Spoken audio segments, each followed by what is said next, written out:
to Easy Let English, and in our health and wellness series we are presenting understanding everything about Hb-A1c test. We will be discussing what is A1c. It is also called Hb-A1c or hemoglobin A1c. What is meant by A1c? What does this test indicate? How can we read and interpret the values? We will compare blood glucose test versus A1c test, and why are we advised this test?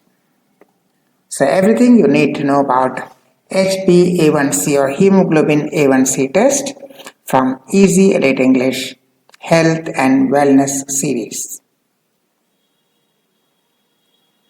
In A1c, when we say Hb-A1c, this Hb stands for hemoglobin. So Hb-A1c or hemoglobin A1c. Hb stands for hemoglobin. So hemoglobin is a red pigment in the blood. The blood is red in color because we have hemoglobin. Hemoglobin is a red pigment. It is present on the red blood cells or RBCs. Hemoglobin is present on the RBCs. The work of hemoglobin is that it transports oxygen from lungs to every part of the body. Carrying oxygen from the lungs to each and every part of the body is a work of hemoglobin. It's a conjugated protein, means it is iron plus protein. Iron plus protein. Hb-A1c test is also called glycohemoglobin test or glycated hemoglobin test. So A1c test, Hb-A1c test, hemoglobin A1c test, glycohemoglobin test or glycated hemoglobin test all mean the same thing. Now, glucose is always present in blood because it is the chief energy provider. So, you will always have glucose in your blood. But most of the glucose is dissolved in the plasma, the liquid part of the blood plasma. The glucose is dissolved in the liquid plasma. But some glucose molecules chemically bind to the hemoglobin on the RBCs. Here you can see glucose molecules attaching themselves to the hemoglobin on the RBCs. This glucose plus hemoglobin, this is what we call glycated hemoglobin, also glycohemoglobin. So glycohemoglobin or glycated hemoglobin means sugar molecules which are attached to the hemoglobin on the RBCs. So if more sugar molecules are attached, there is high Hb-A1c, and if only very few sugar molecules are attached, it is low Hb-A1c. The level of glucose in the plasma rises and falls continuously. It may be high after a starch-rich meal and may be low during intermittent fasting. Even within 1 to 2 hours, it shows wide variation. If you test daily, it will give you different values according to when and what you had eaten. But hemoglobin on RBCs, once glycated by the attachment of glucose to hemoglobin, will be more stable. RBCs, that is hemoglobin on RBCs plus glucose forming glycated hemoglobin or glycohemoglobin, they are more stable. They may remain that way until the RBCs are destroyed after a usual lifespan of 100 to 120 days. Till they are destroyed, the glycated hemoglobin will be constant. So the level of glycated hemoglobin depends on your average blood glucose level during the past 3 to 4 months. It is not the level of glucose at one point of time, It is the average level during the past 3 to 4 months. A diabetic may have just consumed sweets on that day or the previous day. His glucose level will rise. His Hb-A1c will be okay. If he had just consumed sweets for 1 or 2 days, then his plasma blood glucose level will rise, but Hb-A1c will be okay. Again, he may consume sweets every day. Every day he is consuming sweets, but stops it just for 3 to 5 days. His blood glucose level may be okay, but not his Hb-A1c.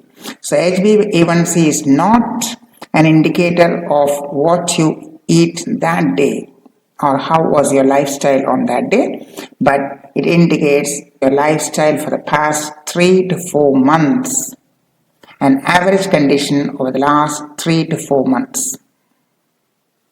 So a blood glucose level test measures the amount of glucose in the plasma at that instant, on that day, at that moment. That is blood glucose level test. What is your sugar level or blood glucose level at that point of time, at that instant? A glycated hemoglobin A1c test gives the generalized or average state of blood glucose over a period of 3 to 4 months. Whereas blood glucose level test will give you the blood glucose level at that instant. A glycated hemoglobin or A1c test will give you a generalized picture of the blood glucose level over a period of 3 to 4 months, and it's a more reliable indicator of the trend in regard to your blood glucose level in terms of general health, diet, exercise and lifestyle. So just as a rough comparison, we can say that plasma glucose level and Hb-A1c test is something like weather and climate. Weather changes continuously and indicates the state of the atmosphere at that point of time. Climate gives a generalized pattern of the conditions over longer duration, over a last few years. So similarly, A1c gives a general picture of the last 3 to 4 months. Now here we have A1c values, which is given as percentage, and estimated average glucose. This is called estimated average glucose, which is in milligram per deciliter. This is in milligram per deciliter. The unit is milligram per deciliter. Now A1c test also does not require any preparation like 12-hour fasting or 2-hour gap after 50 gram glucose administration. No preparation. You don't have to fast for 12 hours and you don't have to give a gap of 2 hours after drinking 50 grams of glucose solution. Now up to A1c less than 5.7, this is normal. Values less than 5.7 is normal. 5.7 to 6.4 is pre-diabetic, and values above 6.4 will be diabetic. Less than 5.7 normal, up to 6.4 pre-diabetic, and greater than 6.4 diabetic. The formula used for conversion, that is A1c to estimated average glucose level in milligram per deciliter, if you want to convert, A1c values 5, 6, 6.5, whatever it is, the A1c value should be multiplied by 28.7 and subtract 46.7. That will give you estimated average glucose. Pregnancy, blood loss, blood transfusion and severe anemia are limitations for accuracy of A1c when interpreted as above. Blood loss, a lot of RBCs lost. Blood transfusion, lot of foreign RBCs not belonging to you, RBCs from outside. Severe anemia, pregnancy, these are limitations to the accuracy of A1c. In addition to diagnosing and screening for diabetes and pre-diabetes, it's also useful to ascertain how consistent and satisfactory is a patient's diet control and lifestyle management, because it's an average indicator of the state of blood glucose for 3 to 4 months, not just one day. So prevent diabetes and celebrate November 14 as World Diabetes Day. November 14 is World Diabetes Day and it should be celebrated as World Diabetes Day only. So till we meet again, thank you and goodbye.